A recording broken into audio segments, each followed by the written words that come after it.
मातृभूमे त्वया हितभूमे सुखं वर्धितोऽहं महामंगले पुण्यभूमे त्वदर्थे पतद्वेषकायो नमस्ते नमस्ते। सर्वप्रथम मैं ज्ञान की अधिष्ठात्री देवी मां शारदे और मां भारती के चरणों में सत नमन करती हूँ और कोटि कोटि प्रणाम करती हूँ उन अमर शहीदों को जिन्होंने मां भारती की आन बान और शान के लिए अपने प्राणों को भी बलिदान कर दिया। तत्पश्चात मैं विद्यालय प्रांगण में उपस्थित आदरणीय मुख्य अतिथि महोदय, माननीय प्रधानाचार्य जी, सम्मानित समस्त शिक्षकगण और मेरे प्रिय भैया और बहन, आप सभी का अभिनंदन करते हुए आप सभी को स्वाधीनता दिवस की हार्दिक शुभकामनाएं प्रेषित करती हूँ। हम सभी आज इस विद्यालय प्रांगण में आजादी की 78वीं वर्षगांठ मनाने के लिए एकत्रित हुए। संभवतः यहाँ पर उपस्थित बना है और इसके लिए मैं हमारे देशभक्त क्रांतिकारियों और स्वतंत्रता सेनानियों का आभार प्रकट करती हूँ और उनके अमर बलिदान के सम्मुख अपना आज मैं उन वीर सपूतों की कुर्बानियां नहीं गिनाऊंगी और न ही उनके बलिदानों का लेखा जोखा दूंगी, अपितु आज मैं अपने भारत के प्रति हमारे कर्तव्यों के बारे में बात करना चाहूंगी। मैं आप सबसे एक प्रश्न पूछना चाहती हूँ कि कोई देश महान कब बनता है? कोई देश महान तब बनता है जब उस देश के देशवासी महान बनते हैं। विचारणीय है कि क्या हम कोई ऐसा कार्य कर रहे हैं जो हमें महान बनाता है? विचारणीय यह भी है कि कहीं हम उसके विपरीत तो कार्य नहीं कर रहे, कहीं हम पान खाकर दीवारों पर तो नहीं थूक रहे, कहीं हम घर का कचरा सड़कों पर तो नहीं फेंक रहे, कमरे में लाइटें और पंखे खुले छोड़कर बाहर तो नहीं टहल रहे, पानी का नल खुला छोड़कर पानी की बर्बादी तो नहीं कर रहे, या फिर थाली में परोसा अन्न छोड़कर उसका अपमान तो नहीं कर रहे।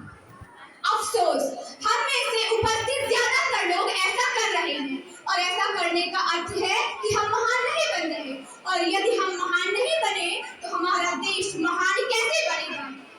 कोई भी बड़ा बदलाव स्वयं से शुरू होता है। महात्मा गांधी जी ने भी कहा है, स्वयं वो बदलाव बनिए जो आप दुनिया में देखना चाहते हैं। यदि आप गर्व से मेरा भारत महान कहना चाहते हैं तो स्वयं को बदलने का संकल्प लीजिए।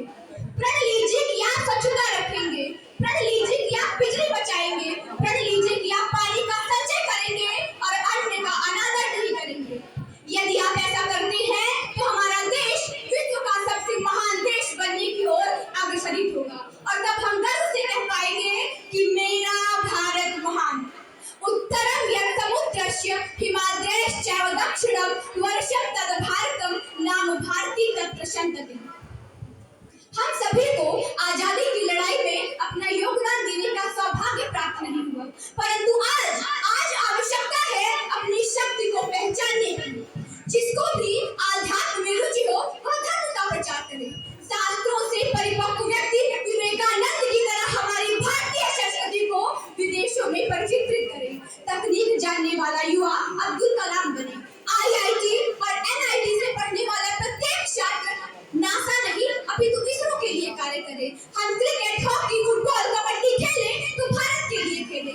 यदि कोई हेमा दास दौड़कर नारी सशक्तिकरण का उदाहरण देती हुई स्वर्ण जीते तो भारत के लिए जीते। हमारे गांव के बच्चे आगे आए और देश हित में नीरज चोपड़ा की तरह भाला फेंके। युद्ध कहां तक टाला जाए, द्वंद कहां तक पाला जाए, तू भी है राणा का वंशज, फेंक जहां पर भाला जाए, फेंक जहां पे जाए कि साहित्य का नोबेल भारत को प्राप्त हो। हम शिष्टाचार यूं अपनाएं कि जापान से पहले भारत का नाम हो। पर्यावरण संरक्षण के साथ अतिथि देवो भव की भावना को जागृत करने की आवश्यकता है। जो दौड़ सकता है वो दौड़े, जो चल सकता है वो चले और जो रेंग सकता है वो रेंगे महोदय, परंतु प्रत्येक व्यक्ति अपने कर्तव्य का निर्वहन अवश्य करे और सिंह की गर्जन की भांति नेतृत्व क्षमता के साथ करे।